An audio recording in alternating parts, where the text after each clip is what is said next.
Comienza La Mesa de las Fiestas con Miguel Ángel Bustos.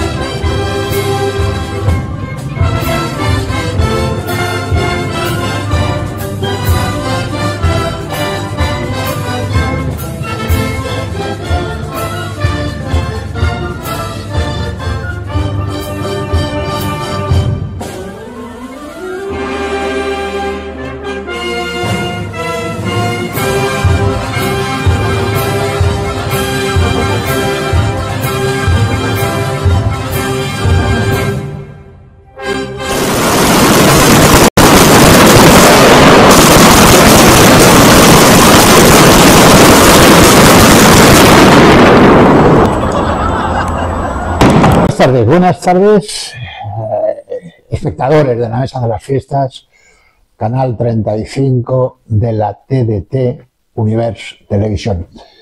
Y nos encontramos en Alfafar. En alguna ocasión os he comentado pues consecuencias de la Dana. Incluso he nombrado en este programa a la persona que a Pedro Ródenas. Ante todo, gracias Pedro por atendernos como siempre y contarnos todo lo que nos vas a contar. Muchas gracias. Un placer estar contigo y con vosotros. Pues estamos en el que él consideraba y considera, pero en su momento, el Bajo del Belén. ¿Por qué el Bajo del Belén? ¿Qué tenías aquí tú? Bueno, el Bajo del Belén porque aquí en esta planta baja es donde hago mi hobby, es decir, yo me dedico como hobby al belenismo desde hace a nivel monumental más de 25 años. De hecho, por eso he estado muchos años en tu programa y entonces aquí es donde yo tengo este bajo donde hago mi Belén, o en años anteriores, otros años he hecho varios belenes. Cuando tú te encuentras, a lo largo de ese proceso, te encuentras con lo que ha pasado aquí, con que no puedes entrar, cuando tú te encuentras eso, ¿qué es lo que pasa por tu cabeza? Hace 6 meses, el día 29 de octubre, ¿qué pasa por tu cabeza cuando llegas y ves que parte de tu vida se ha ido al carajo? A ver, es un momento muy delicado, por mi cabeza pasa todo, pasa mi vida, porque no deja de ser hobby parte de mi vida. Yo no solo perdí mi mundo del Belén, o parte de mi mundo del Belén, sino la tienda de mi mujer que está 2 calles hacia arriba. Y cuando llegué a mi casa, que tardó 7 minutos desde aquí, y tardé 3/4 de hora en poder llegar a mi casa, porque estaba todo lleno de coches incrustados. Porque cuando yo entré aquí, es decir, viendo lo que veía afuera... Es a lo que me refiero, el impacto de decir, esto se ha acabado. Sí, porque cuando yo veía... Luego vamos a ver, porque no solo es la desilusión del haber perdido, sino hay algo fundamental que vamos a ir viendo, que es el reencuentro. ¿Y qué motiva ese reencuentro? Con eso que él creía ya que había acabado, ¿verdad? Esto era la muestra. Esto era la muestra. Esto que tenemos aquí detrás es lo único que encontraste. Sí, aquí dentro encontré mucho lodo, porque el agua ya había salido, mucha rotura, mucha destrucción y sobre todo mucha desilusión. ¿Cuánto tiempo estuvisteis sin atención? Sin atención, la sensación de soledad absoluta. Abandono, porque era un abandono. 5 días. Al 5.º día pudimos abrir aquí con la ayuda de los bomberos. 5 días. Primero, porque no se podía llegar, no podíamos acceder aquí. Segundo, que luego no podíamos abrir porque habían coches que taponaban la entrada. Entonces, hasta que los coches, todo no se quitó, no se pudo acceder a ver si había alguien. Hay que contar, porque os ubiquéis, estamos aproximadamente 30 metros, 40 metros del paso a nivel famoso. Exacto. en la parte de Alfafar. En la parte de Alfafar, donde Azuara ha dicho hasta la saciedad que bueno, que ahí está. Entonces, estamos ahí, y esto era un pantano. Sí, esto era porque las vías del tren, lo que hicieron fue embalsar. El agua venía y entonces se topaba con los muros del tren y empezó a subir el nivel del agua, empezaron a flotar los coches y el único punto de salida era el paso nivel, pero no era suficiente, es decir, venía mucho más que el caudal que cabía por ese paso nivel. Entonces, esta zona de aquí se fueron embalsando, zona de la torre, y esta zona de aquí se fueron embalsando y los coches flotando. Pedro, han pasado 6 meses, exactamente 6 meses y 4 días. ¿Se puede decir que hay una situación ya totalmente estabilizada? No. ¿Qué es lo que falta? ¿Qué es lo que echáis de menos todavía? No, a ver, y siendo que esta zona, por zonas, porque todo esto va por zonas, esta zona realmente ha empezado a volver hacia los vecinos a una normalidad. Las persianas rotas y todavía están por limpiar porque los propietarios no aparecen. Hay zonas particulares que todavía falta por arreglar. Entonces, tenemos una normalidad en esta zona. Y a nivel de ayudas, como los seguros están respondiendo, Generalitat está respondiendo, la gente, todas las ayudas a nivel particular, de empresas particulares, han respondido. Los que tenéis un comercio, en este caso tu esposa, que tiene un comercio, ¿se ha sentido respaldada en cuanto a retomar la actividad? ¿Cómo está eso? A ver, vamos a hablar dos partes. Mi mujer, como he dicho antes, tiene una lencería-mercería. El primero que se puso y le ayudó inyectándole dinero fue don Juan Roch.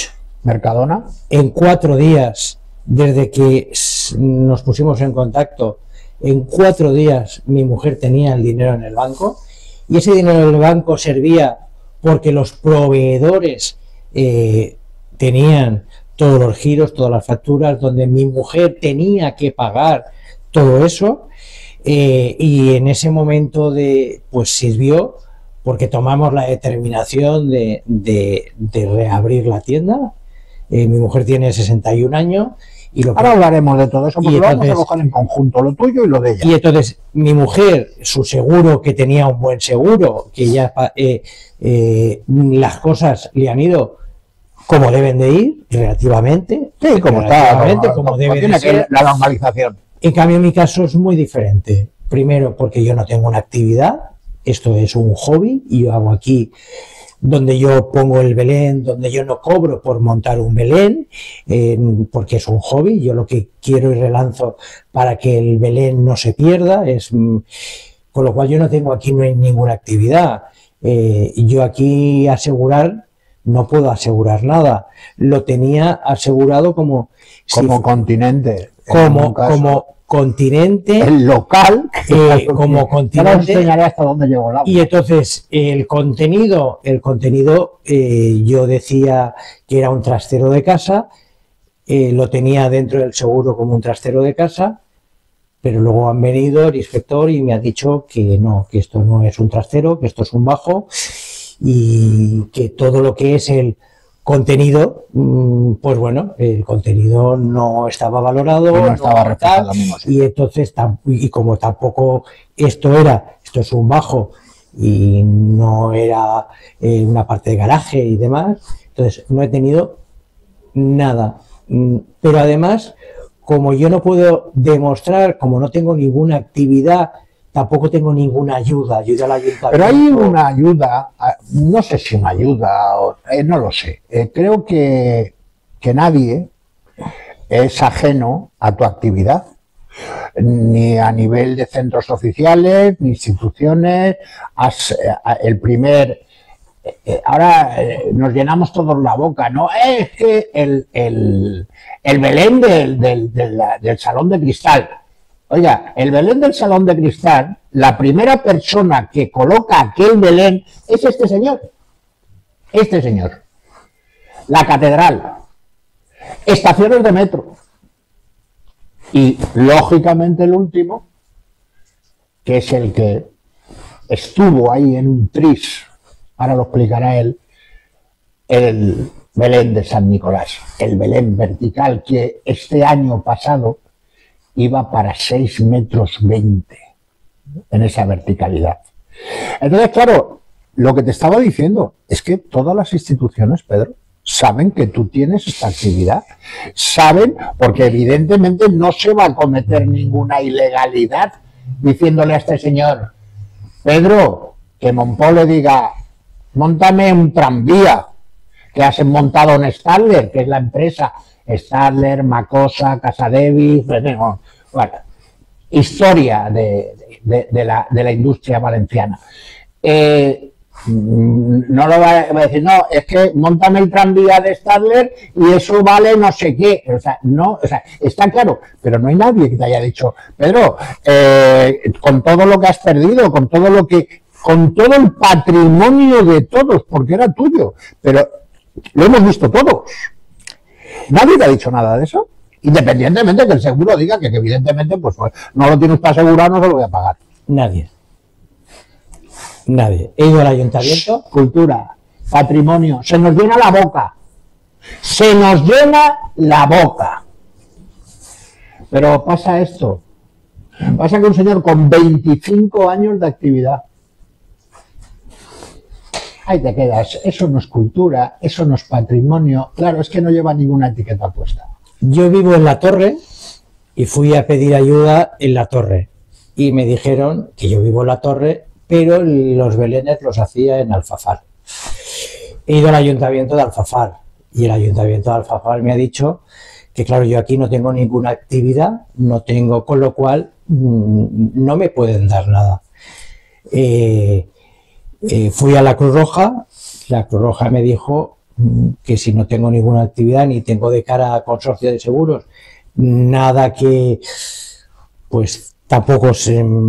Y entonces yo, mi reflexión en ese momento, dije, esto es mi hobby, yo no vivo de esto, hay gente que tiene necesidad y yo, gracias a Dios, esa necesidad la tengo cubierta. Mi hobby, veré en ese momento qué hago, porque fue mi planteamiento, y me volqué en ayudar, evidentemente, a mi mujer, a la tienda, los seguros, las ayudas, todo. Y esto, he ido a 3 sitios, por decir estos, y la reacción ha sido: el alcalde de Alfafar, evidentemente, ha estado aquí. Él ha seguido mis belenes. Es lo que yo me refiero, Pedro. Es que es negar la evidencia. Estamos de acuerdo que tienen que haber unos cauces, lógicamente, por todo eso de la transparencia y de todo ese tipo de historias. Estamos de acuerdo, pero es que se las inventan para apoyar cosas que dices, ¿cómo es? Pues se hace. Ahora esto no. Esto que lo ha visto todo el mundo, claro, es que usted no tiene ninguna actividad. No, si la actividad que yo tengo la ven todos, la vemos todos, que son los maravillosos belenes. Pero bueno, es lo que hay y evidentemente lo bueno es lo que vamos a contar ahora. De hecho, quiero hacer una referencia, ¿vale? Cuando luego ya veamos el Belén. Este Belén, que vamos a ver, que lo puse en San Nicolás y lo he vuelto a montar en mi planta baja, porque había gente que no... La planta baja de la inundación. De la inundación. Estamos en la planta baja de la inundación. Estos son resultados que ahora nos contará alguna de ellas. Y entonces allí había para echar ayuda. Pero esa ayuda no iba hacia el Belén. Esa ayuda era para afectados de la Dana. Es decir, San Nicolás, que era el que hacía la recaudación, después esa recaudación se la ha enviado a la parroquia de Alfafar. Claro, entonces, yo ha servido para recolectar dinero este Belén, pero no ha sido para ayuda del Belén. Entonces, yo, Pedro, lo único que digo es que habrá más necesitados. Ahora me voy a poner en un plan totalmente materialista, dado que desde las instituciones no se ponen en un plan patrimonialista y cultural, pues me voy a poner yo en un plan materialista. Aproximadamente, ¿cuántos años de trabajo has perdido y cuánto calculas tú el volumen económico que puede significar eso, reponerlo? No lo que valía, sino reponerlo. A ver, que es como hablan los seguros. Sí, sí. Los seguros no hablan de que te... No. ¿Cuánto? El valor de reposición. Ya está, vamos a hablar de eso. Yo el valor de reposición, que sí que es taxativo y mirar, y el valor de las figuras que yo he perdido, que se han roto, que no se pueden reparar. Por ejemplo, coge cualquiera de ellas. ¿Esto es reparable? No. Yo pongo, por ejemplo, tenemos ahí a un rey. Esta figura, y como veréis, todas las patas... Levántala un poquito que la podamos ver. Así, cuéntalo. Así. Entonces, como veréis, están rotas las patas, todo, la cabeza... no tiene mano, no tiene oreja. Eso no es reparable. Con lo cual esto no es reparable. ¿Y eso qué puede costar? A ver, esto es dentro de los 3 Reyes Magos y los pajes, que todo esto está en 900 euros. Con lo cual, sí, yo tendría que comprar esto, 2 pajes que se han roto para volver a tener la colección completa. Y volvemos al inicio. Mi valoración que yo he hecho, puedes dejarlo ya si quieres, que yo he hecho de las figuras, este es un paje, ya no tiene brazo, no tiene cabeza, aquí está rota el brazo, con lo cual esta figura... Y todo esto fuiste recuperando del fango, del barro. Sí, todo esto estaba en el lodo, en el fango, como retirando el lodo y viendo. Y volviendo al principio, ¿has hecho un cálculo de reposición? Si yo tengo que reponer todas las figuras, hablando exclusivamente de figuras, porque tengo muchas figuras. Las orografías y eso al margen. O me olvido exclusivamente lo que son las figuras, estamos hablando de 30.000 euros. 30.000 euros. 30.000 euros. Vale. Pero en estos momentos... figuras exclusivamente 30.000 euros. Vamos aquí también te desapareció una Virgen del Carmen que luego encontraste, ¿no? Exactamente esa que hay ahí. Cuenta un poco el hecho. Yo no sé si curiosidad, coincidencia, no lo sé. Yo lo tomo y cuando lo cuento, porque en ese momento, yo tenía esta Virgen del Carmen que tengo detrás. Exactamente esa que estáis viendo ahí. Y claro, cuando abrimos aquí la persiana, donde la Virgen estaba, había un coche, y claro, mi primera reacción, yo decía, ¡guau! La Virgen, ¿dónde estará? La Virgen. Bueno, pues fuimos entrando y entonces empezamos a buscar figuras y yo decía, a ver la Virgen, porque la Virgen tiene un volumen más. Y la Virgen, pues la Virgen no la encontrábamos. Y 3 horas después de estar aquí buscando, limpiando, sacando, pues en un rincón, donde está, pero bajo, encima de un corcho blanco, un trozo estaba la Virgen. Pero además, sí, con barro, pero... poquito para lo que había aquí. Y el niño que lleva en brazos la Virgen, sin una mota, y yo me quedé, pero sorprendido de que la Virgen apareciera.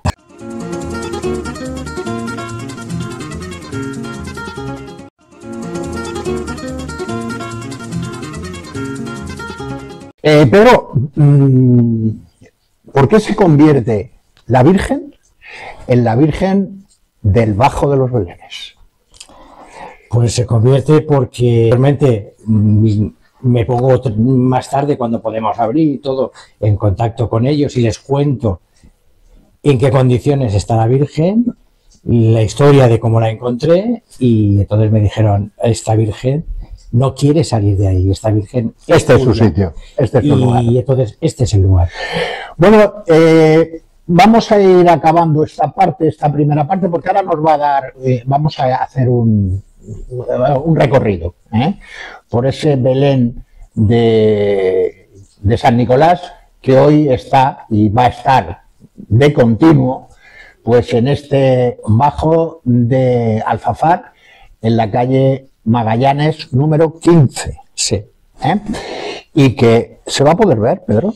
Sí, a ver, el motivo de volverlo a montar es porque al desmontarlo en San Nicolás y traerlo aquí, había gente que me sigue y demás, que no lo podía, no había ido a ver. Tomé la determinación de volverlo a montar aquí, y que el que no lo haya visto o el que quiera volverlo a ver, pues aquí está, para que vean el Belén de la Dana. Como Mesa de las Fiestas, Univers Televisión, nada más que me tenéis que decir, oye Miguel Ángel, que queremos ir a ver el Belén de Pedro, el Belén de San Nicolás en Alfafar, y no os preocupéis que lo organizamos para que se pueda eso. Si no, la mesa de las fiestas @gmail.com. Me escribís y yo le paso a Pedro absolutamente todo. Antes de empezar el recorrido, Pedro, yo quiero hacer hincapié en una cosa.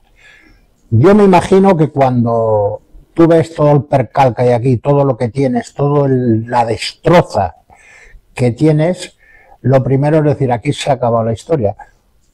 Empiezas a buscar, empiezas a sacar todas estas figuras del lodo, pero ¿cuál es el momento que tú decides? Yo voy a seguir. Y además, el por qué vas a seguir. Hay un elemento, hay un pensamiento, hay una superación de rebeldía incluso. ¿Cuándo es eso? A ver, yo cuando se abre la persiana y veo lo que había aquí, yo me desolé, y en ese momento mi reacción es todo fuera, esto hay que tirarlo todo, y mi hija me coge, me abrazó y me dijo, papá, tranquilo,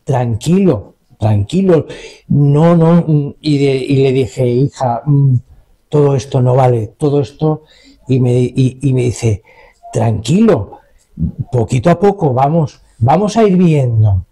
Bueno, pues hay una figura que para mí le tengo muchísima estima, es una figura muy bonita, que es San José y la Virgen abrazando y el niño chupándose el dedo. Ya la tengo pues perfectamente, esa figura la tengo 12 años, y era la que iba en San Nicolás, y yo en ese momento, como yo el día anterior, el día de la Dana, tuve que irme corriendo y estaba trabajando precisamente en esa escena, pues yo decía, las figuras, mi figura, el nacimiento, la Sagrada Familia, porque están los tres, es una misma pieza, y yo cuando no estaba todo destrozado, y yo le decía a mi hija, porque los dos nos pusimos en primera línea y la gente detrás, y nosotros íbamos retirando para que ellos fueran sacando a la calle, y yo decía, debe de estar por aquí, yo la dejé, bueno, y yo pensaba que estaría rota, y en un momento determinado mi hija, que tropezó con ella, la levantó del lodo, y tenemos una foto con... Os enseñaremos también la foto de cómo se recuperó del lodo. Toda llena de lodo, y lo primero que hice fue sacarla a la calle, la limpié, y vi que no estaba rota, que estaba perfecta, lo único que tenía era barro. Y en ese momento que yo ya había llamado a don Antonio Corbí para decirle, don Antonio, este año... El párroco de San Nicolás. Este año no hay belenes agrícolas porque, claro, lo tengo todo destrozado. Pero en ese momento le llamé y le dije, don Antonio, San Nicolás no tiene Belén, pero sí tendrá un nacimiento. Y entonces esta figura es la que me agarró la fuerza de ver la familia. Yo estaba rodeado de mis hijas, de mis yernos, de mis amigos, de mi mujer. Ese momento fue, esto no lo puedo dejar, esto no lo puedo dejar, no puedo fallar a toda esta gente que me está ayudando para seguir adelante, no puedo decir no. Y entonces la figura esa me llenó y cuando la abracé dije, no habrá Belén, pero sí habrá nacimiento. Y ahora yo seguiré con esta afición mía que es el mundo del Belén y yo no quiero que la Dana acabe con mi ilusión y con estos belenes que si yo monto belenes es como atractivo a la gente para que la gente siga cada año buscando y que cada año haya más belenes. Y no quiero que esta Dana me saque de este mundo del Belén. Los matices, con esa experiencia, con los distintos sentimientos que han pasado, no solo por él como afectado, sino por todos los que han sido afectados, con esas más de 300.000 personas, decía el vicepresidente del Consell. Y en cada uno de los elementos de ese Belén está reflejado ese sentimiento, está reflejado cómo se encontraron en los distintos momentos de esta catástrofe. Pues si te parece, Pedro, vamos a empezar a ver el Belén y a que nos los cuentes. Conjunto de la Sagrada Familia en la que de alguna forma te ha motivado, te motivó a seguir con esto. Exactamente es esta, ¿no? Esta figura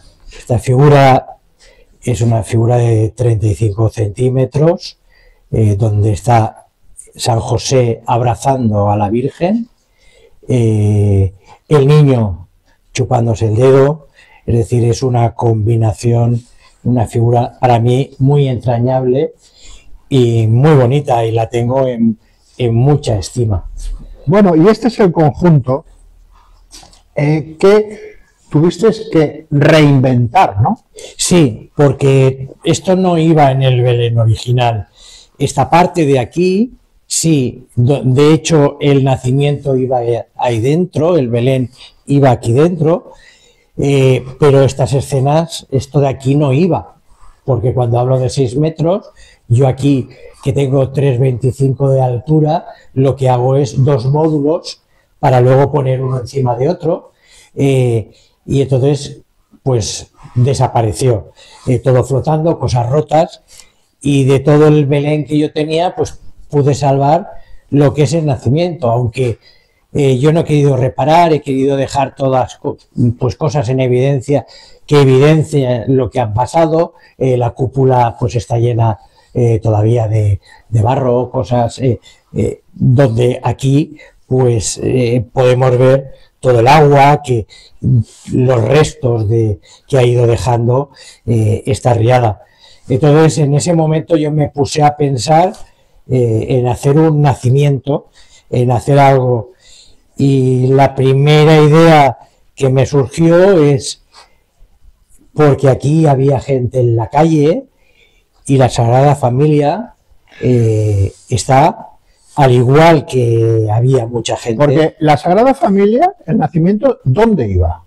El nacimiento iba aquí dentro. Exactamente aquí. Aquí en el medio iba el nacimiento.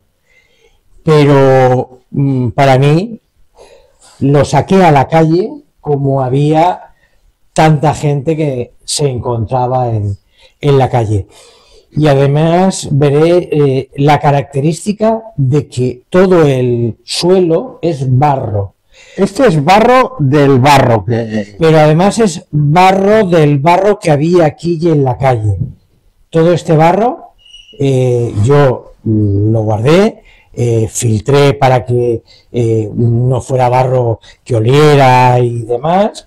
Y entonces primero le he puesto una capa de arcilla y luego por esa capa de arcilla para trabajarla lo que le doy es unas pinceladas de barro, del lodo que hemos tenido y plasmar el propio lodo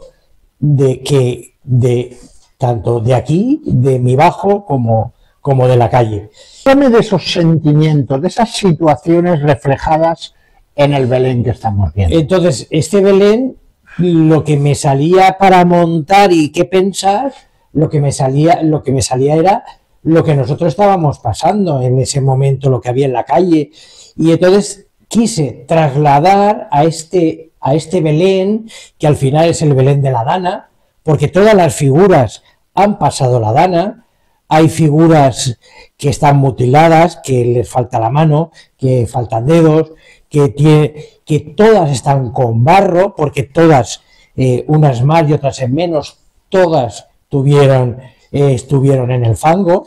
Y entonces lo que me salió en ese momento fue poner aquí dos casas, que el interior lo que he querido reflejar es cómo estaban nuestras casas, todos los enseres por los suelos, todo lleno de barro, la ayuda entre los vecinos para esas puertas que se habían reventado, sacarlas, y es lo que he querido reflejar, el sentimiento de cómo estábamos, de estos, y luego el carro, hay aquí un carro que lo ha dejado la riada, está todo, y para mí el carro está reflejando los coches de la actualidad. En aquella época era el carro, ahora son los coches. Todos perdimos los coches. A quien le preguntes, ¿y tú qué? El coche. Solo hay que ver las matrículas, todas son M's. El coche. Entonces, esto lo que quería simbolizar en el Belén es cómo nos habíamos encontrado todos los vecinos de estos pueblos donde había un bajo. Los que no se han llevado se han quedado así. Pero también no son sentimientos personales, porque esos días de esfuerzo, de trabajo, de cansancio, también lo reflejas en el Belén. Allí al fondo vemos una figura. Hay una figura, que esta figura está como durmiendo, que está cansado, y es lo que nos pasaba a muchísimos. Después de todo el esfuerzo, te ponías en un rincón medio a dormir, medio a pensar, y a mí me ha sucedido. Yo a las 6 de la mañana estaba en mi casa en el sofá, con frío, arrupido, y pensando en blanco, y entonces nos ha pasado a mucha gente. Y esa es la reflexión, esa figura pensativa, medio durmiendo, y ha sido esa representación, porque yo me he visto reflejado en esa figura.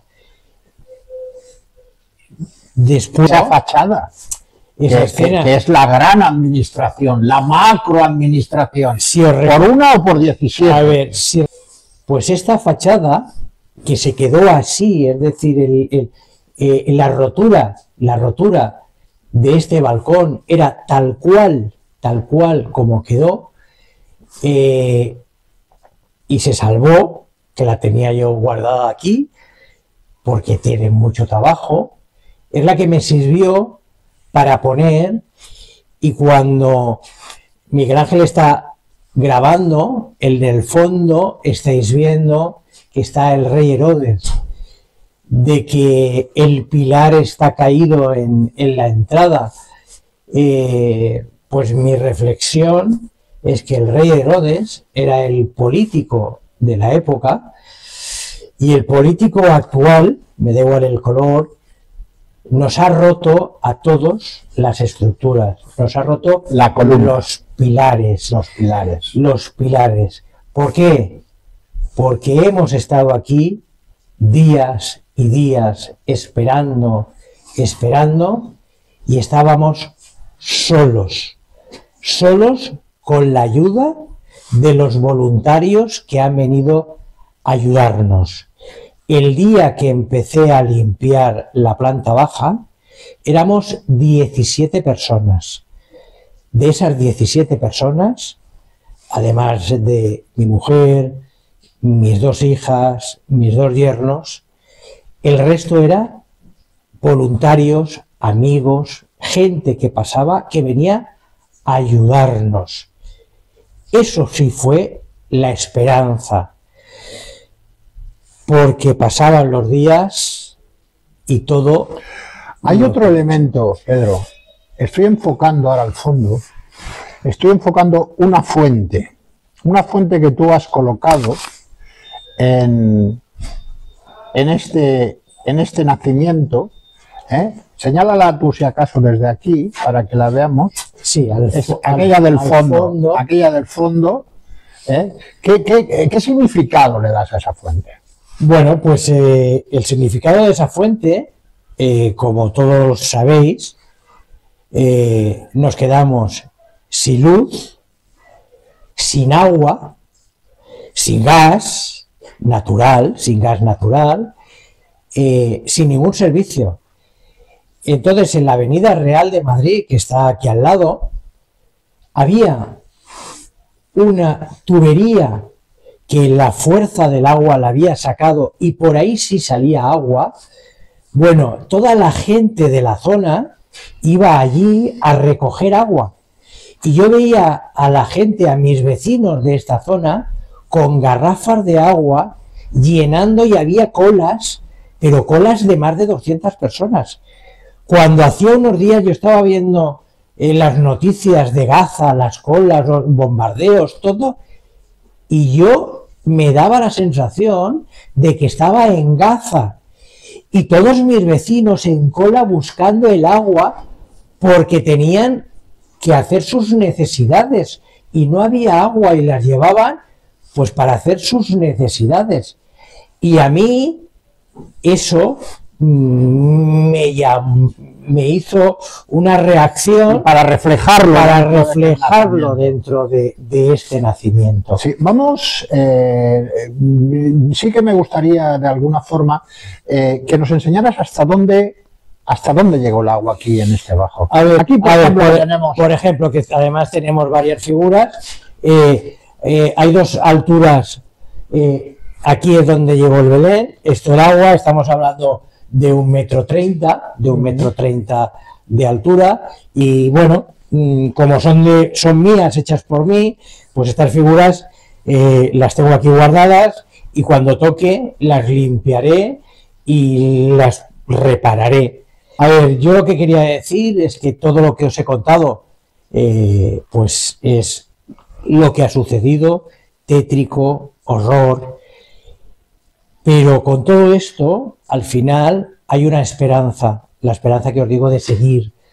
Y este azul que estáis viendo de fondo, para mí es la luz del futuro, de que seguiremos, de que habrá Belén y que esta Dana no debe de poder con nosotros y menos con el Belén. Y a ti quien te marcó el camino no fue la Dana, fue la Sagrada Familia. Fue la Sagrada Familia, que es la que me da fuerza para que mi familia, que es la que está alrededor mío, porque yo le quito a mi familia estas horas en el Belén, pero entre todos nos unimos, nos abrazamos y vivimos el Belén.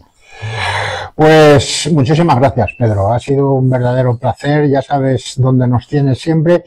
Y que vamos a hacer que la gente venga a ver este Belén y venga a ver a un poco esta Sagrada Familia hacedora que ha hecho como tal hacedora que Pedro Ródenas vuelva, y más que vuelva, no se haya ido nunca de esta afición y de este patrimonio no de él solo, sino de todos. Muchísimas gracias, Pedro.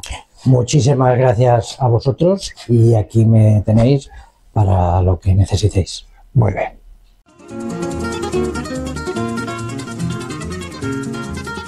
Bueno, pues ya lo habéis escuchado y visto.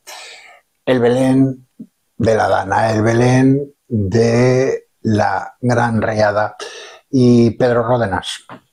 Vivencias y al final, pues un patrimonio que está ahí, un patrimonio que por otra parte es de todos y, bueno, por fuerza, por coraje, se sigue adelante.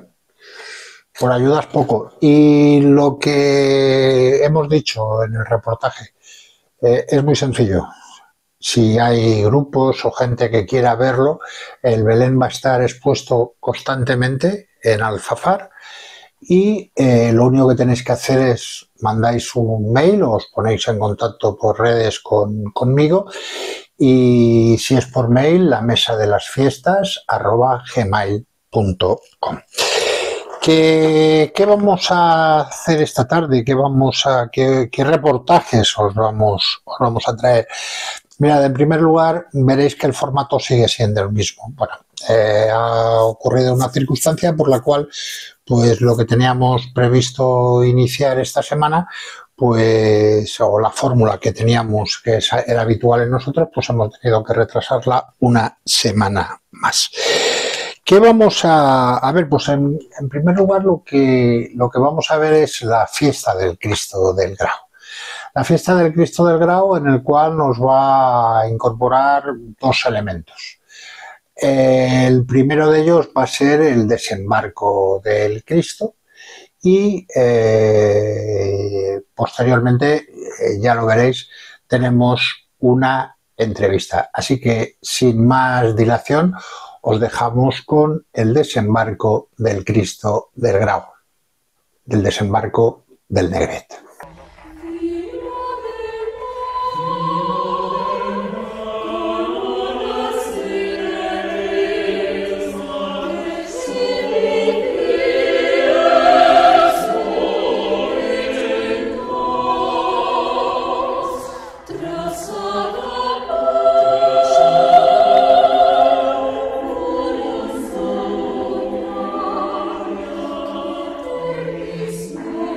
Nunca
Mira una buena,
o buenas tardes, mejor dicho.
Arriba, arriba, arriba. Ahora.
buenas tardes, queridos espectadores de la Mesa de las Fiestas en Canal 35 de la TDT Universe Televisión.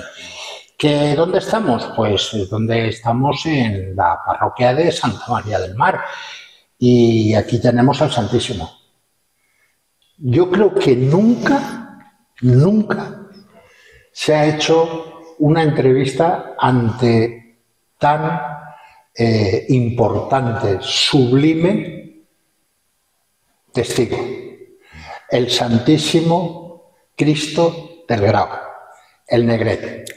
Y lo tenemos aquí, lo tenemos a nuestro lado y a nuestro lado también tenemos a la presidenta de la muy ilustre Hermandad del Santísimo Cristo del Grau, Virginia Colomino. Buenas tardes. Hola, Miguel Ángel, buenas tardes. Ante todo, muchísimas gracias por haber querido contestar y estar en nuestro programa para contestar unas preguntas básicas. Ante todo, ¿qué tal se están desarrollando? Ayer tuvimos, el día 23 hubo el pregón. Sí. Ayer, día 1, tuvimos el desembarco. De nuevo el Negret quiso, como escribo en algún sitio, quiso venir a la zona, a la costa, a nuestra entrada del Grau, y aquí lo tenemos. ¿Qué tal se están desarrollando, Virginia? Bueno, pues están desarrollando muy bien. La gente, los devotos están muy participativos. Sí, está bien. Y todo está con normalidad, con mucha ilusión. Con mucha ilusión. Muchísima ilusión. Este año 2025 ha tenido alguna singularidad en especial, le habéis querido aportar. Tú llevas desde julio de 2024 sí. como presidenta. Sí. Vamos a hacer una cosa, porque es que me gusta más que te vean a ti de cara que a mí no que de lado. Así, entonces estamos mejor así. Muy bien. Llevas un proceso, porque tú llevas en la hermandad, ¿cuántos años? Yo llevo en la hermandad 8 años. 8 años. ¿Y qué progresión has visto en estos 8 años? Aquí hay algo que está claro, la devoción hacia el Santísimo Cristo del Grau es una realidad. Sí. Es una realidad y además palpable, se ve en la calle.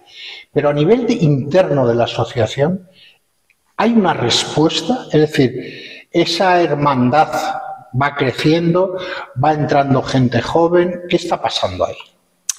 A ver, gente joven es muy complicado que vaya entrando, porque nosotros durante el año no tenemos actos, no tenemos actividad, entonces es difícil. Sí que es verdad que la gente tiene muchísima devoción y es muy participativa, pero tenemos unas personas, los devotos son muy mayores, eso es verdad.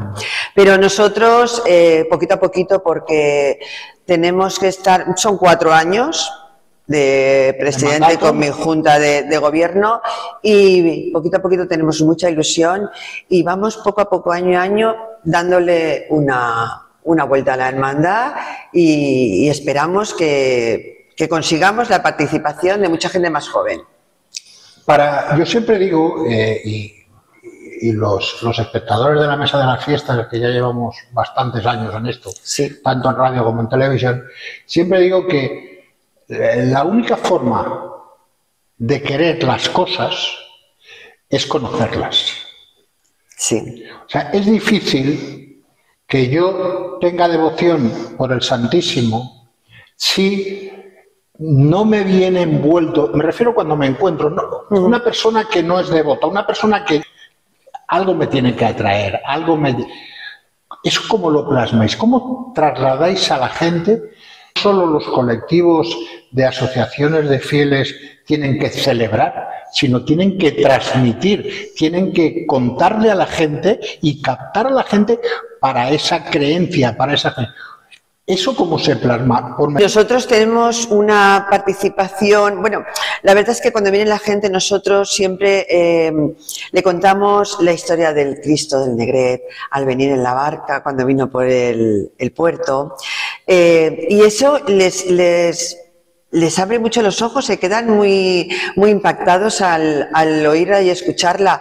Y nosotros de esa manera les enseñamos también lo que es nuestras capillas de la parroquia, la capilla del Cristo, porque tú entras a la capilla del Cristo y al final a la izquierda, bueno, tenemos al Santísimo, pero a la izquierda tenemos la cruz.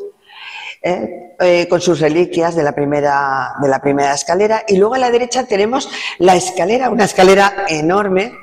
Sabes que es la que luego procesiona el día 3 por la tarde, y nosotros le contamos muchísimo la historia a la gente que viene y le hace mucha ilusión, y nosotros ahí ya les decimos lo que hacemos durante el año, la participación de la gente, y ellos la verdad es que lo acogen muy, muy bien. Eso significa que al dar a conocer, lógicamente, lo que hablábamos en un principio, cara a la captación. Sí. Bueno, ayer tengo que decir que hoy es exactamente viernes. Esto se está emitiendo el miércoles siguiente. Pero ayer, lógicamente, el día 1 y el día 2, ayer se produjo lo que fue el desembarco o la entrada por donde estaba la escalera real, ahí es donde se recibe. Ayer, la estructura de eso, yo con respecto a otros años he visto ciertos cambios. Ciertos cambios a nivel de acceso, a nivel de recepción en cuanto a la bendición. Vi una serie de circunstancias que cambiaron. ¿Eso está previsto o es que hubo un poco así de...? A ver, no estaba previsto. Aquí lo único que estaba previsto es que los portadores de la Hermandad de la Concordia, sí, son los que recibían y sacaban al Santísimo de la barca. Eso es. ¿Por qué? Pues porque el puerto nos pidió un protocolo de seguridad, que nos pareció perfecto. Entonces es un protocolo de seguridad donde las personas tenían que ir identificadas, teníamos que tener un flotador también, por si acaso caía alguien al agua, y entonces eso es un protocolo que no se hicieron hacer. Entonces, eso. Luego, bueno, la megafonía es un tema que tenemos que solucionar sí o sí. Porque si estabas allí te darías cuenta. Tengo que pedir disculpas, ella no lo ha visto todavía, no lo puede haber visto. El reportaje que vamos a dar, os estoy hablando en futuro, o sea, hoy es miércoles, hoy estamos emitiendo el programa. Ese reportaje no he tenido más remedio que manteniendo el sonido original en lo que he podido, he tenido que añadir música, he tenido que añadir una serie de cosas para que aquello no quedara... Sí, pero ha quedado muy bien, ha quedado fenomenal. Había alguien gritando por ahí. Bueno, ¿no? No hay problema. De normal tenemos una feligresa que siempre, pues, bueno, pero eso no. Entonces ya está explicado lo del tema de la llegada del Cristo y el protocolo de seguridad, que por otra parte, pues es lógico y es normal que, bueno, pues que se tenga que tener contra más seguridad, mejor. Estamos al borde del agua y, lógicamente, en cualquier momento no puede entrar cualquiera, tienen que estar identificados y luego hay un protocolo determinado. Pero lo cierto y bien cierto es que sí, pregunto porque me llama la atención que fue un poco distinto a otros años. Otra cosa, a Virginia no le gusta hablar de esto. No le gusta hablar de eso, pero yo quiero que nos dejemos ya de especulaciones.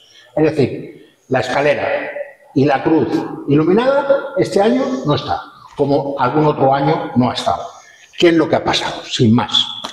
Bueno, pues ha sido una serie de circunstancias que, por supuesto, negativamente, porque la Semana Santa ha quedado este año muy junto a la fiesta de la Cruz en honor al Santísimo, y entonces no hemos tenido más remedio que que no poner Sí, la cruz y la escalera, tema y un tema burocrático y totalmente. administrativo. Porque tú mandas una documentación, pues falta cumplimentar esto, falta cumplimentar Y llega un es momento todo que ya no te da tiempo de burocracia. contestar. Exactamente. Entonces, sí que es verdad que hablamos con quien teníamos que hablar, las personas interesadas, nos tuvimos una reunión y ya quedamos que el año que viene, por supuesto, esto intentaremos por parte de todas las personas implicadas que se ponga la cruz y la escalera.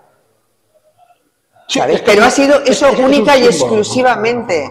Única y exclusivamente. Yo sé que es verdad que pido disculpas, en lo que me concierne, que pido disculpas a todas las personas que se hayan sentido ofendidas por no haber puesto la cruz y la escalera, pero simplemente ha sido eso. Pero las Verónica, personas... perdón, Virginia, hay una cosa que quiero, que me la has dicho fuera de micro, Sí. y quiero que la repitas delante, que es, hombre, que este hecho no oculte la fiesta, que lo importante aquí es la fiesta, ¿no? No me quiero emocionar, pero esto es así. La cruz es el símbolo de que conoce todo el mundo, de la fiesta, que siempre está en el monolito, que está en el puerto, pero es que esto no debe de empañar la fiesta, en honor al Santísimo Cristo del Grau. Porque la fiesta es muy grande, la gente viene con muchísima ilusión de muchísimos sitios. Es que tenemos hermanos que vienen desde Ibiza. Y no se puede que la fiesta se empañe por ese motivo. O sea, ya le vuelvo a repetir, disculpas, pero el año que viene se trabajará por todas las partes para que esto se subsane. Pero, ya te digo, la fiesta es del Santísimo Cristo del Grau. La presidenta ha hablado. La presidenta, en la medida que ella considera o que el resto de la gente pueda considerar la culpabilidad o no culpabilidad, ya se ha disculpado. A partir de este momento se pueden seguir diciendo barbaridades, se pueden seguir haciendo más sangre, se puede hacer todo lo que queréis, pero la realidad es que aquí tenemos al Santísimo. El Santísimo que vino ayer y el Santísimo que va a procesionar mañana. Y eso es importante. Y eso es lo más importante, ¿no? Sí, es lo más importante. También, si me permites... Todo lo que tú quieras. Gracias. Quiero decirte que mi Junta de Gobierno trabaja muchísimo, ¿saben? Porque yo tengo un trabajo que soy la sacristana de la parroquia, muchas veces no puedo acudir a muchos eventos y invitaciones que tenemos y demás. Ellos trabajan muchísimo. Estamos en la semana de la fiesta del Cristo y creo que ellos tampoco se merecen, como el Santísimo, que por culpa de este tema ellos se vean afectados, porque trabajan mucho. De verdad que estaría aquí horas explicándote todo lo que trabajan. Y eso es lo que te quería decir. Permíteme, que se me ha olvidado y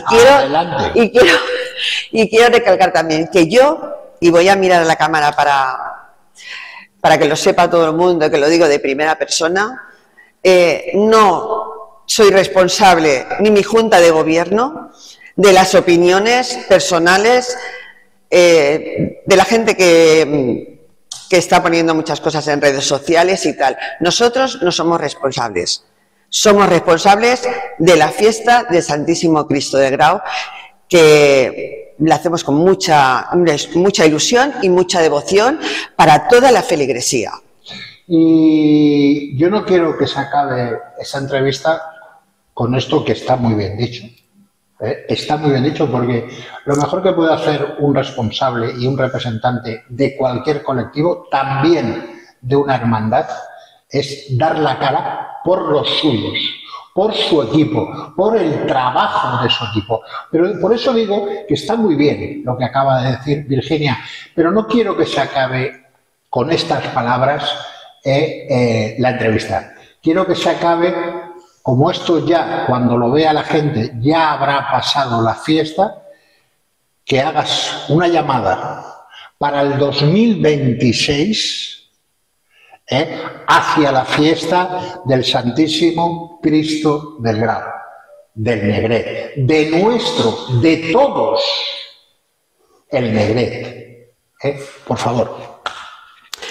Pues yo quiero que el 2026, 2026 seamos muy grandes, que los devotos vengan. Y no devotos también, porque es muy bonito saber la historia de nuestro Santísimo Cristo del Grau, que vengan, que nos conozcan, porque tenemos mucho trabajo, mucha ilusión y no hay nada como compartir una fiesta en mayo, el mes de las flores, el mes de la Virgen y el mes del Santísimo Cristo del Grau. O sea que os esperamos a todos en las fiestas del 2026. Gracias. Gracias, pues, Miguel Ángel. Pues ahora sí, Virginia, muchísimas gracias. Creo que has puesto el broche perfecto para la entrevista y creo que ha estado muy aclaratoria y sobre todo muy esperanzadora, que es lo más importante en los tiempos que vivimos, esa esperanza sobre estas fiestas y estas tradiciones que son nuestras, muy nuestras, y que no tenemos que permitir que se empañen ni esto. Gracias. Gracias a ti, Miguel Ángel. Buenas tardes. Bueno, hoy empieza el conclave. Hoy los cardenales en la Capilla Sixtina harán que el humo que salga por esa chimenea sea negro o cante el Habemus Papam. Pues de todo eso y de la figura del pontífice fallecido, del Papa Francisco, vamos a hablar con don Antonio Díaz Tortajada. De nuevo, presente en el programa y de nuevo para contar y para explicar y para darnos su opinión como sacerdote y como periodista de todo lo que está aconteciendo en este momento en el mundo en general y en el mundo católico en particular. Así que os dejo con la entrevista, que espero que tenga la misma aceptación que tuvo la anterior, es decir, mucha. Vamos con don Antonio.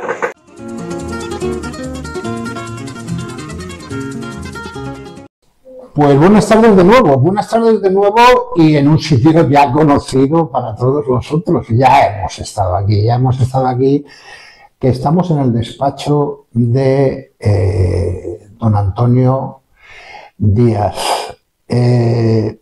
Tortajada.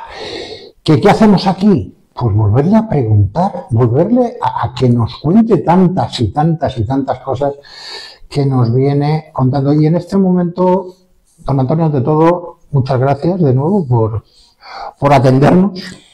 A vuestra disposición. Yo pienso que los medios de comunicación pues hay que cuidarlos, atenderlos, intentar responder en la medida de nuestras posibilidades pues a lo que pregunten, porque lo que importa es la transparencia que podamos dar, algo de lo que nosotros sabemos o intuimos o queremos. Claro, y si encima nos encontramos con dos facetas importantísimas. Don Antonio es sacerdote y don Antonio es periodista. Con lo cual la fusión de las dos facetas trae consigo el que sus opiniones pues tengan un valor además muy importante. Estamos viviendo ya los días finales del funeral del fallecimiento del Papa Francisco, del Padre Jorge. El día 21 de abril, lunes santo, falleció. Y claro, no podemos dejar pasar una situación como esta, que es un evento no solo a nivel de la Iglesia, es un evento y una circunstancia que influye a nivel mundial. Y más con unas características que ahora vamos a analizar, don Antonio, sobre la figura del Papa Francisco. Don Antonio, por empezar, no sé si a la gente le pasa lo mismo, pero a mí esto, que todo el mundo en las tertulias estén hablando realmente de quién era el Papa Francisco, de que si el Papa de los pobres. Entonces lo que hacen sencillamente es, le ponen el micrófono delante a un obispo, a un arzobispo, a un cardenal, y a partir de ahí, lo dejan ahí, le dejan hablar 2 o 3 minutos, y a partir de ahí la opinión que vale la de los tertulianos, que saben de casi todo. Saben de apagones, saben de retrasos, saben de todo, pero también dicen, don Antonio, el Papa Francisco, el Papa de los pobres. Pregunto, ¿ha habido algún Papa que no fuera de los pobres?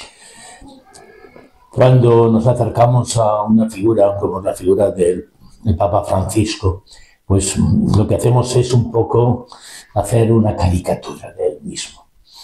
Ciertamente que fue un papa de los pobres, pero también han sido los otros papas, han sido de los pobres, de los ricos, de los descartados de la sociedad, porque la doctrina que enseñaba el Papa Francisco es la doctrina propia del Evangelio. Y cualquier otra caricatura que podamos hacer del Papa, pues, digamos, es salirnos de tiesto, Pero pienso que hay figuras muy grandes en la historia de la Iglesia que se han fijado en los pobres. Lo que pasa es que ahora estamos viviendo una época mediática donde cualquier cosa pequeña se amplifica y se desarrolla grandemente. Y una de las cosas es porque el Papa ha tenido gestos, manifestaciones muy concretas y muchas veces interesadas de acercarse pues a una cárcel. Pero ¿quién no se ha acercado a una cárcel? Más de un obispo celebra la misa del Jueves Santo en la cárcel. ¿Quién no se ha acercado a los inmigrantes? Más de un obispo se ha acercado a los que tienen problemas de ubicación en una sociedad. ¿Quién no se ha acercado a un hospital? Pues el Papa Francisco, cualquier detalle suyo se amplificaba. Pero lo que importa no solamente que hable el Papa de los pobres, sino que se explique, y se explique bien qué significa ser Papa de los pobres, porque lo importante no es el gesto, sino también la palabra que ilumina el gesto. Sobre esto yo quería, porque luego vamos a profundizar en ciertas cosas, vamos a profundizar en lo que habla la universidad, vamos a profundizar un poquito en algo que siempre ha tenido presente en muchas intervenciones, la misericordia, la fe. Uno de sus, yo no soy muy dado al tema de latín, pero una de sus encíclicas, Tutti Fratelli creo que se llama, lo que ha significado, pero a lo que le quería preguntar, ¿ha sido un papa de titulares o le han hecho un papa de titulares? Creo que le han hecho un papa de titulares, aunque él, pues a lo mejor buscaba en su actuación ese titular, pero lo que importaba es lo que iba detrás de ese gesto suyo, porque no podemos olvidar que el Papa, anteriormente de ser Papa, cuando era arzobispo de Buenos Aires, pues sus homilías estaban en consonancia con toda su doctrina actual. Efectivamente. Él hacía mucho hincapié en Buenos Aires sobre el drama de la pobreza, sobre el drama de la inclusión social y sobre todo el problema político que existía en aquel momento cuando era arzobispo de Buenos Aires. El régimen militar argentino pues él lo criticó y fue un poco perseguido. Y hoy que es valorado, aplaudido, pues en aquel tiempo fue criticado por muchos sectores de los cuales él era una palabra profética. Jesuita. Bueno, algunos dentro del gremio, como decíamos antes, se considera a una orden de las importantes, por no decir la más importante. ¿En qué manera influyó el hecho de ser jesuita en su papado? Pues no lo sabría, porque había que estudiar el pensamiento de los jesuitas, contrastándolo con sus escritos y sus palabras, porque lo que el Papa hacía no era ni más ni menos que poner sobre el tapete, sobre la mesa, pues todo aquello que San Francisco Javier, San Francisco de Borja, todos los jesuitas han enseñado a lo largo de su historia. Lo que pasa que los jesuitas tienen una cabeza muy bien amueblada y esto les lleva pues a profundizar desde la teología en las realidades temporales en las cuales ellos se desenvuelven. Pero algo influiría, ciertamente, pero influyó más la actitud franciscana, y no digo franciscana por el nombre, sino la actitud de San Francisco de Asís, porque esa era su actitud y esa era su manifestación de vida. Y de alguna forma también el ecologismo, el tema de... No, pero el ecologismo... No el concepto que tenemos en este momento. Pero estoy hablando del otro. Ha sido de ese otro concepto de amor a la naturaleza, sin más. Sí, eso es muy franciscano. Claro, es lo que me refiero. A eso es a lo que me refiero.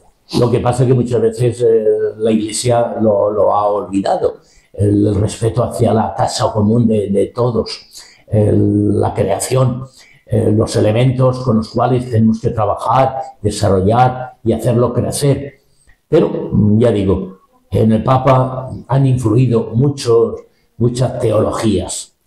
La teología de los franciscanos, la teología de los jesuitas, la teología, digamos, de los dominicos. Ha estado, digamos, muy bañado por un pensamiento que a fin de cuentas es el pensamiento del Concilio Vaticano II y el pensamiento de todos los papas en una circunstancia concreta de la historia. Un papa de la periferia. Bueno, sí, ciertamente. Decimos que un papa que viene de la periferia, que viene de lejos, porque era argentino. Estábamos acostumbrados a que surgieran los papas de Italia, y eso, digamos, era el centro. De hecho, es el primero del hemisferio sur, ¿no? Sí. Fue el alemán, el Benedicto, fue el polaco, Juan Pablo II, pero la mayoría han sido italianos. Este papa ya nombró, en su mentalidad, nombró cardenales de todos los países. Y hay muchos cardenales del centro de África, de Sudáfrica, Es una forma de potenciar esa iglesia, ¿no? de esa zona del mundo, ¿no? Una forma de potenciar, o decir, que esté representada, hacerla presente en la vida de la iglesia.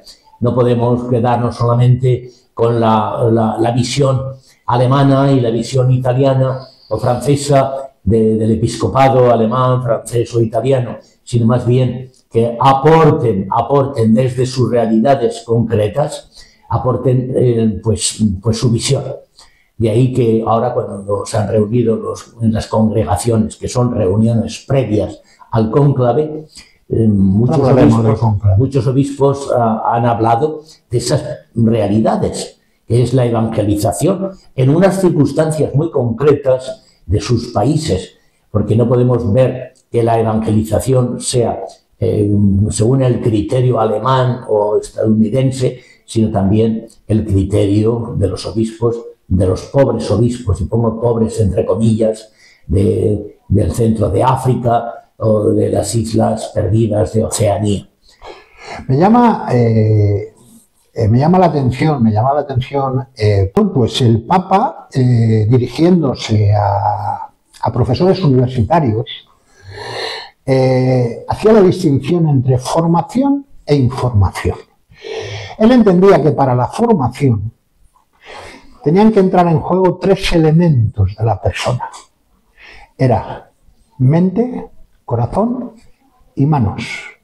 Lo que pienso, lo que siento y lo que hago. ¿Qué le parece a usted? Pues es un trípode muy bueno, ¿eh? Muy bueno. Eso es para formar, ¿eh? formar a la persona integralmente. Lo que no podemos hacer es que la persona solamente esté informada de datos, cosa de inteligencia, porque uno puede estar muy bien informado, pero que le falte corazón a esa información, que muchas veces hoy estamos viviendo en una sociedad donde estamos muy informados, pero al mismo tiempo que informados entra una información y desaparece la que está en la base. Digamos que hay un ciclo, como si fuera un agua continua que pasa por las mismas tuberías. Era en aquella época también de que se hablaba de la diferencia de instrucción, que es meter en, y educar, sacar de lo que tiene el ser humano, ¿no? Nos falta muchísimo en el campo de la educación. Nos falta muchísimo porque muchas veces vamos creando personas, se van creando personas, digamos, un poco descentradas, desorganizadas, en cuanto que tenemos miembros muy desarrollados y otros, y esto lo hago figurado, y tenemos otros miembros que están anquilosados y están secos.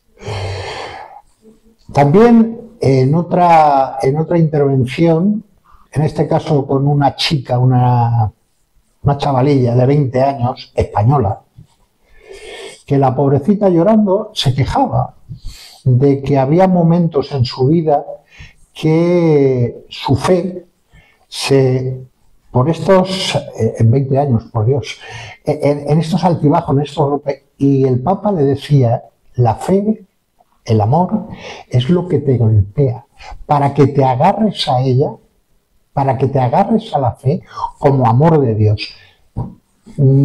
Tiene de más. Vamos, todo el mensaje evangélico del Papa Francisco era un mensaje muy denso, muy denso. Lo que pasa es que muchas veces nos quedamos en la periferia de los mensajes, los titulares, y un titular mata a otro titular y nos quedamos, diríamos, muy vacíos, si no ahondamos en el mensaje que el Papa en un momento determinado lanza, del signo que sea. O sea que incluso esos momentos malos que pasamos lo convierte en un refuerzo de nuestra fe. Totalmente. Sí, la fe lo que nos hace ser fuertes. La fe lo que nos hace ser, digamos, ponernos la coraza ante las adversidades. La fe y el amor, porque todo lo demás pues puede ser baratijas. Otro de los elementos fundamentales, no ya para el resto, sino para él mismo, la misericordia, la comprensión. La misericordia es, digamos, la frase que sintetiza todo el Evangelio. La misericordia es lo que Cristo nos da en la cruz. No podemos separar Cristo de la misericordia. Lo que ocurre es que el Papa pues centró su atención el año de la misericordia y centró en su predicación la misericordia que debe tener la Iglesia con la persona en concreto, que vive una situación, una problemática, pero no olvidemos que la misericordia es lo nuclear de la vida cristiana.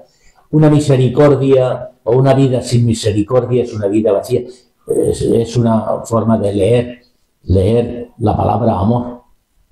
Amor y misericordia, yo diría que son sinónimos, porque el amor todo lo disculpa, todo lo perdona, todo lo olvida, según la carta de San Pablo a los Corintios. Y la misericordia es Cristo. El nombre de Dios es Cristo y el nombre de Dios es misericordia. Ahí ya el aspecto más dentro de este complejo situación mundial que nos ocupa en este momento, pues oiga, por lo menos a nivel mediático, con el presidente de su país, con Milei, pues no se llevaba excesivamente bien, o parecía que no congeniaban, con Putin, por supuesto, y con Trump, después de la última payasada, que no se le puede llamar de otra forma, Totalmente, pues menos totalmente. todavía, Menos por mal, mucho menos que haya mal. ido a los funerales. Menos mal que los obispos Americanos han protestado por supuesto. por esa parodia, esa ese disfraz que le gusta tanto hacer y que en su política la está llevando a la práctica. Porque muchas actitudes políticas en Estados Unidos, que me perdonen los Estados Unidos, pues son actitudes de este tipo, de un hombre de este calibre. Otro tema que también hablo de él, que es la homosexualidad. La homosexualidad, ojo, no es, no tiene por qué ser penada, pero sí que es pecado. ¿Cómo se puede entender esa dicotomía? Hay que distinguir en la homosexualidad dos cosas. Uno puede ser homosexual y esto, pues uno nace, se desarrolla y aparece esa tendencia. Otra cosa que uno la ejerza, pero mucha gente que es homosexual y está luchando contra esa tendencia y esa inclinación. De ahí que el Papa pues tuviera misericordia con las personas que viven esta inclinación y esa actitud. Lo que pasa que la misma Iglesia lo que te pide es la ascesis, lo que te pide es que organices la propia vida, pero no desde la homosexualidad, sino desde esa tendencia a la heterosexualidad, que tan mala es la homosexualidad como la heterosexualidad mal concebida. Efectivamente. Bueno, antes de empezar con el siguiente tema, que es el cónclave que quiero tocar con don Antonio, bueno, hay una iglesia progresista y una iglesia conservadora, don Antonio.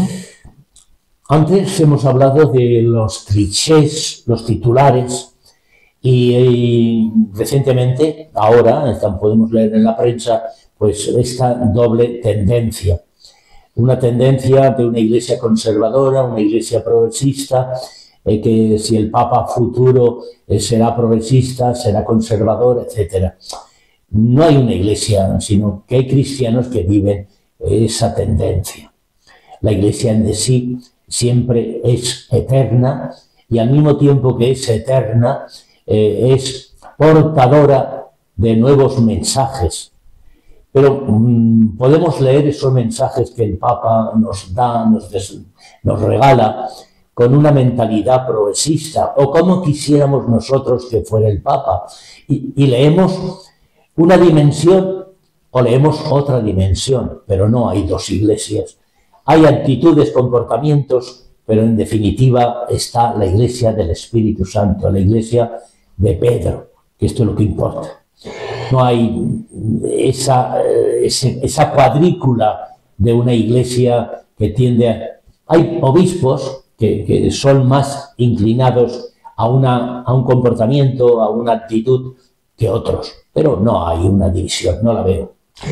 No solo no la veo, sino que el Papa Francisco, bueno, sí que en este caso creo, y usted me puede corregir en el momento que quiera, sí que ha habido mucha vinculación con otras religiones, con otras formas de entender la religiosidad. Sí que ha habido una aproximación. Lo del tema del muro, aunque gente que dice que para ser cristiano primero hay que ser judío, pero lo del tema del muro de la alimentación, metiendo el Papa el sobre ahí dentro, oiga... La Iglesia, desde el Concilio Vaticano II y anteriormente también, tiene una actitud de diálogo con las iglesias no cristianas. La iglesia musulmana, la iglesia de la China o la iglesia... sí, cualquiera de ellas y ha tenido diálogo, dado que sus viajes han sido a países donde un porcentaje muy elevado ha sido de no cristianos, ha tenido la cordialidad y la servicialidad de dialogar con ellos. aunque para la elegancia del Papa Francisco ha sido pues ponerse al nivel no de doctrina, sino de acogida, de abrazo, respetando esas religiones, dado que esas religiones pues tienen semillas de la divinidad, tienen semillas de la revelación, aunque la revelación está en la Iglesia cristiana católica. Lo demás han sido pues, gestos, pero gestos que han sido amplificados por los medios de comunicación, pero no quiere decir que el Papa se iguale pues, a una iglesia musulmana o a una iglesia judía o a una iglesia pakistaní, sino más bien el Papa lo que ha hecho ha sido abrazar a todos como padre e intentando pues, conquistar a alguien más para formar parte del rebaño bajo un único pastor que es Cristo. Don Antonio, se quedan 1 millón de cosas por preguntar, 1 millón de facetas. No sabría tampoco contestar. Francisco, pero del Papa Francisco, pero hay una cosa, quisiera, como último momento de esta primera parte, antes de pasar al cónclave, que hiciera usted, no sé si un titular o un resumen de dos. O sea, ¿qué ha significado el Papa Francisco realmente para gente de dentro? Iba a decir de dentro de la Iglesia. Dentro de la Iglesia estamos todos. Pero concretamente, pues un poco a los rectores de esta Iglesia. ¿Qué ha significado este Papa? Un Papa cercano al mensaje evangélico y cercano al pueblo de Dios. Pues con sus preocupaciones, con sus grandezas, también muchas veces pues los errores que también ha habido en la vida del Papa, o sea, más o menos algún error o alguna situación que se podía corregir, y él mismo pues muchas veces le ha pedido perdón de todo esto, porque muchas veces la improvisación, lo que habla el corazón va más allá de lo que habla, claro. Eso es. Pero este Papa yo le diría que ha sido un Papa cercano, así ha construido puente entre el Evangelio y el mundo de hoy.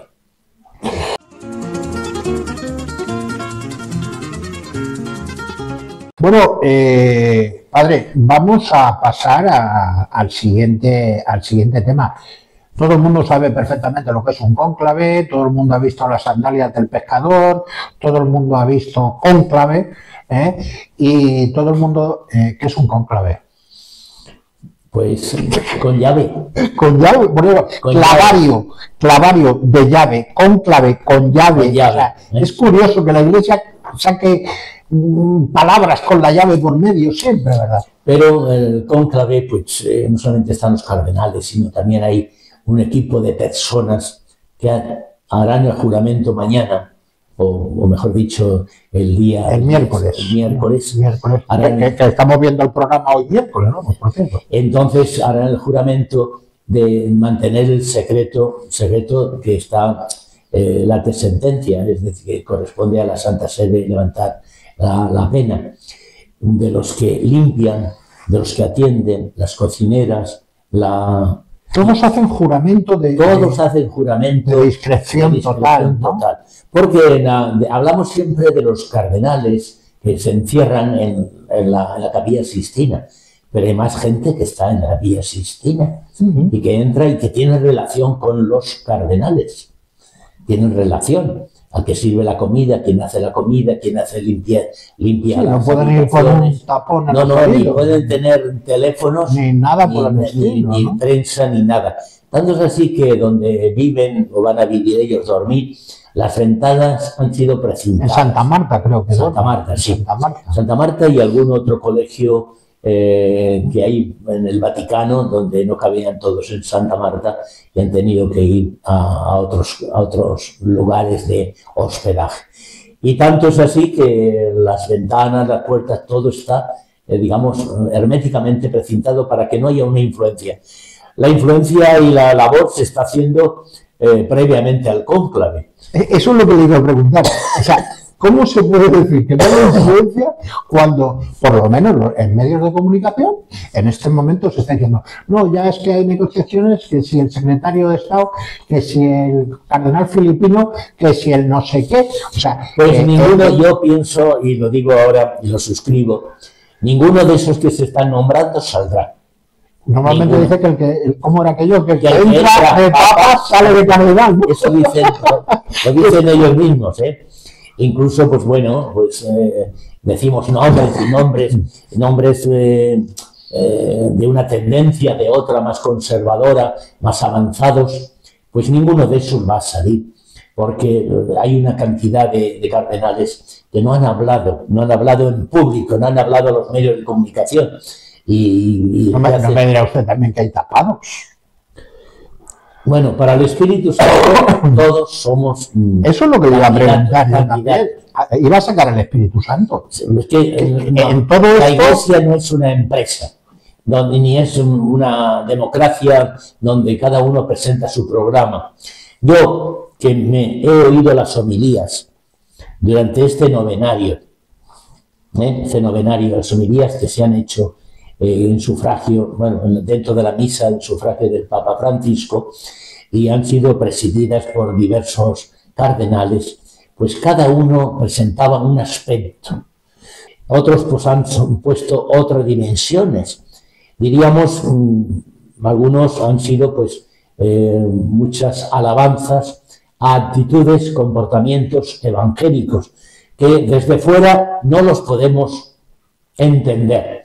Solamente desde dentro de la vida de la Iglesia y dentro de una actitud de escucha de la palabra de Dios, del Espíritu, podemos entender muchas actitudes y comportamientos. Por eso no pienso, por eso no afirmo que los que están saliendo ahí como defensores papables puedan ser papables. Ninguno.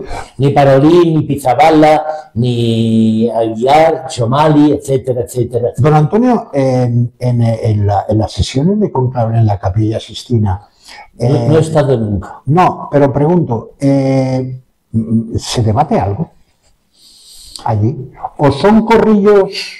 No, me imagino... En la mesa, en el comedor, en el refectorio... Normalmente hay una serie de comentarios y hay círculos de cardenales. Cuando van a comer en la misma mesa, pues comentarán, yo no sé, todo esto es ya ciencia ficción. No, ya, pero algo habrá, porque claro, allí no sabe nadie nada, en teoría nadie sabe nada. Claro. Y en la Capilla Sixtina pues hay un rato de oración muy profundo, la celebración de la misa, luego hay una meditación. La primera meditación la dará el responsable de San Pablo Extramuros.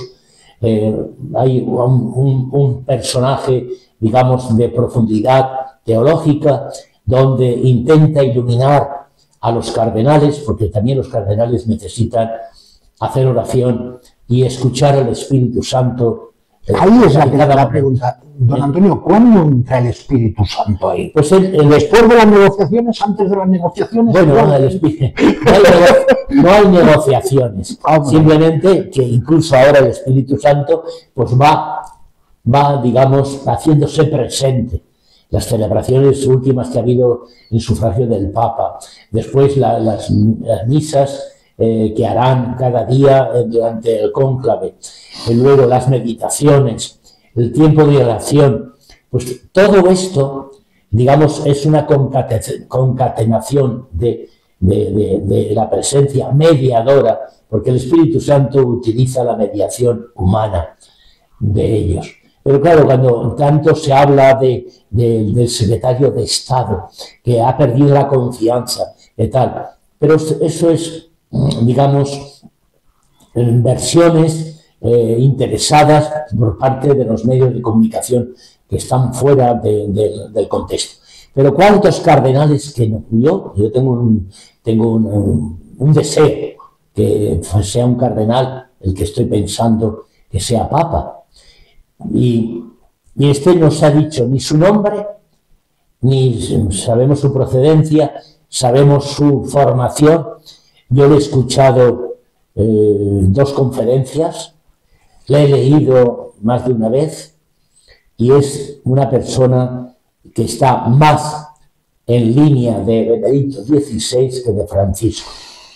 Estamos hablando de un papa conservador.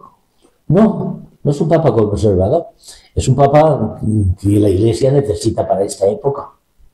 O sea, en lo que, según su planteamiento, su apetencia, tendría de alguna forma una ruptura con el planteamiento del Papa Francisco. No, nada, no. No hay, o sea, no hay ¿tocarían los titulares o ya no convertiríamos el Papa móvil en algo para Gaza? Veríamos que los titulares serían distintos, pero habría una continuación, porque el Papa que surja no es el sucesor de Francisco, sino es herencia del Papa. O sea, quien se ponga esas sandalias del pescador, pues tiene que tener una gran formación. Todos los cardenales tienen una gran formación, pero yo el que estoy pensando es un portugués.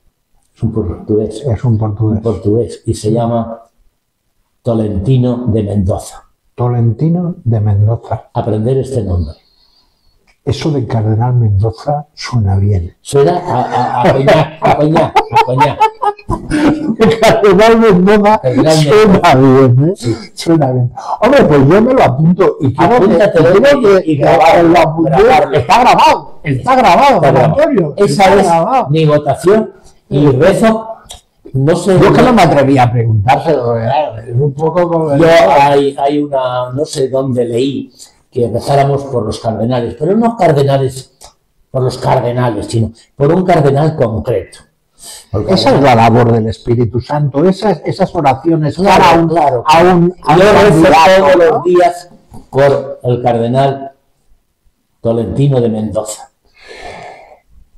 La elección, al final, porque claro, todo lo que hemos visto en la ficción, y digo en la ficción porque es lo único que hemos visto, yo soy un enamorado, habré visto, no sé, 7, 8, 9 veces Las sandalias del pescador con Anthony Quinn, me volvía loco esa película, y de hecho Cónclave me gustó menos porque lo vi demasiado político.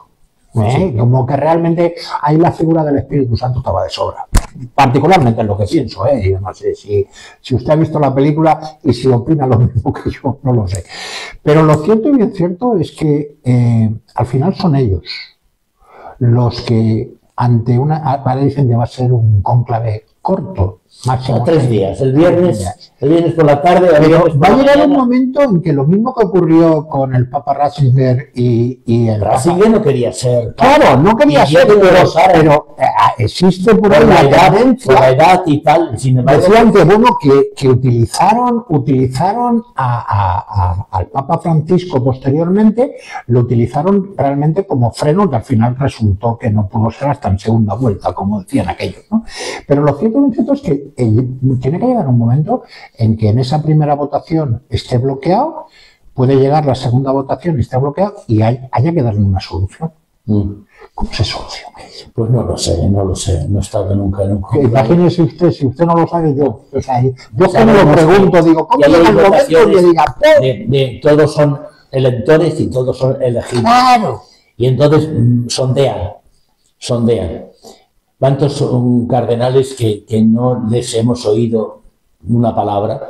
Pues tienen su candidato, su persona, y lo han reflexionado delante del Señor en la oración, y piden para la Iglesia que sea un hombre que revitalice la Iglesia, que sea como Juan Pablo II, como Benedicto XVI, como Francisco, o como Juan XXIII, pues puede darse, porque el Espíritu Santo, yo sé que actúa, yo sé que se hace presente en esa reunión humana, pero que a través del Espíritu Santo Dios actúa, Dios trabaja y Dios se hace presente para bien de la Iglesia. Pero no sé en cómo desbloquean, se hacen, no sé cuál es el sistema de votación. Primero es un sondeo que solo harán el mismo miércoles a primera hora después de la meditación, que el responsable de San Pablo Extramuros haga, y votarán, saldrán a lo mejor 15 o 20 nombres, y a lo mejor de esos, tampoco decimos en cualquier votación ordinaria, pues de los 15, pues ahora hay que votar otra vez de los 15. No, hay todos es todo. Y tiene que salir la votación a mayoría de una votación, ¿no? Y aquí cuando nosotros hacemos elecciones en una aula con alumnos, etcétera, dice, salen 7, pues ahora votamos de esos 7. Sí, y de esos 7 salen 2 vueltas. Y da vueltas sobre el mismo. Ahí no. Ahí cada vez todos son candidatos. Don Antonio, para finalizar. Y hay una mayoría grande para poder responder. Para finalizar, dada la situación mundial, dado este cambio de hegemonías en que estamos viviendo, unos queriéndose mantener a toda costa con barbaridades como la que hemos nombrado con Trump, otros emergiendo desde Asia, Europa perdiendo su hegemonía histórica. ¿Qué tipo de papa necesitamos en este momento? Yo vería el resurgimiento de un pontífice que no es el sucesor de Francisco ni tal, sino el sucesor de Pedro. Y vería un hombre que tuviera en cuenta las opiniones y que trabajara colegialmente con el equipo de la curia, con los cardenales. Hay un colegio de cardenales que creo que con Francisco no se ha reunido nunca, que yo sepa. Después hace falta restaurar el sentido de trabajo colegiado, el cual el Papa también tiene que tomar en cuenta, tener presente pues lo que opinan los diversos dicasterios. Un dicasterio es, digamos, en nuestro lenguaje, los diversos ministerios políticos. Y en segundo lugar, mayor colegialidad. Si los cardenales se quejan que no se han visto, no ha habido intercambio de pareceres, aunque la última palabra la tenga siempre el Papa que surja, pero que tenga en cuenta a los cardenales, con los cuales gobierna la Iglesia. No olvidemos que el Papa, que es sucesor de Pedro, surge como centro de unidad de toda la Iglesia, centro de unidad de todos los obispos de la Iglesia. Dado que no se puede reunir con todos los obispos de la Iglesia, pues por lo menos con los cardenales, o un grupo bastante representativo de cardenales, con ese colegio, y que supiera revitalizar la Iglesia. Ciertamente que, por mucho que diga el Papa, si los cristianos no queremos dar el paso, nos va a costar revitalizar nuestra Iglesia. Pero una vitalidad que esté presente, no solamente revitalizar la Iglesia en el tercer mundo, sino también revitalizar la Iglesia en este primer mundo de Europa.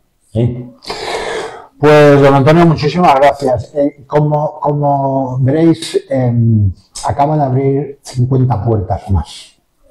Es decir, yo le he preguntado sobre la necesidad de qué facetas tiene que tener el nuevo pontífice, y don Antonio, con el criterio que tiene y además con los conocimientos que tiene, ha abierto la puerta de la Iglesia hoy, cómo está y hacia dónde va. Aquí nos quedamos. Don Antonio, muchísimas gracias. Un verdadero placer siempre. Gracias a vosotros. Y yo pediría que rezáramos, porque somos creyentes, la oración es importante, y rezáramos por el futuro Papa, que lo tendremos, pues me imagino que el viernes, no más tardar. Por la mañana o por la tarde, pero el viernes. Y acordaros, Cardenal Mendoza, de Portugal. don Antonio Dixit o don Antonio Dixit. No, me gustaría. Hombre, ya, pero lo dice. Me gustaría. Es un hombre cordial, cercano. Yo he tenido la ocasión de estar hablando con ¿Lo conoce usted personalmente? Sí, lo he saludado en Sevilla. Sí, muy bien. Yo estuve, digamos, hablando con él en el Congreso Internacional de Hermandades y Cofradías de Sevilla, el día 6, 7, 8 de diciembre. Muy bien. Por eso me veo que es una persona cercana, una persona próxima, una persona que no se encierra en sí misma, sino más bien que intenta aglutinar no solamente el pensamiento, esto es importante, tener la cabeza bien amueblada, sino también las obras concretas hacia las cuales la Iglesia tiene que dar una parte. Pues leeremos las homilías del cardenal Mendoza, lo mismo que también leeremos estos magníficos obsequios que me ha hecho don Antonio, sacerdote, místico y poeta de don Antonio Díaz Tortajada, y un escrito también de don Antonio Díaz Tortajada sobre el Padre Nuestro. Muchísimas gracias, don Antonio. A vosotros. Un verdadero placer. Bueno, y hasta aquí el programa de hoy desde Univers Televisión 35 de la TDT. La mesa de las fiestas, que os habla Miguel Ángel Bustos, y que espero que os haya cuanto menos interesado y, por supuesto, ya sería el culmen, entretenido de igual forma.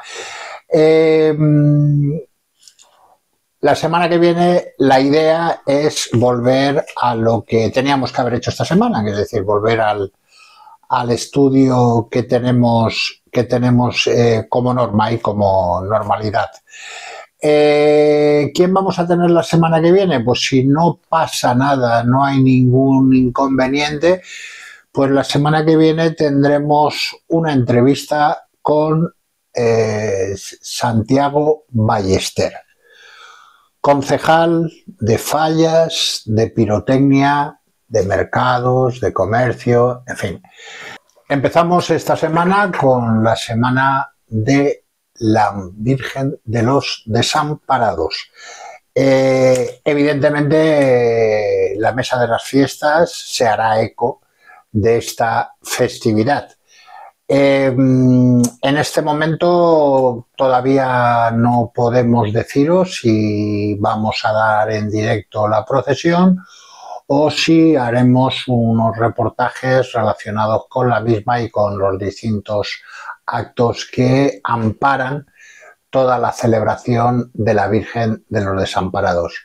En cualquier caso, por redes sociales os iremos anunciando hasta la semana que viene. Si no, nos vemos y nos escuchamos antes en esa magna procesión de la Mare de Déu dels Desamparats. Hasta la semana que viene o hasta el domingo.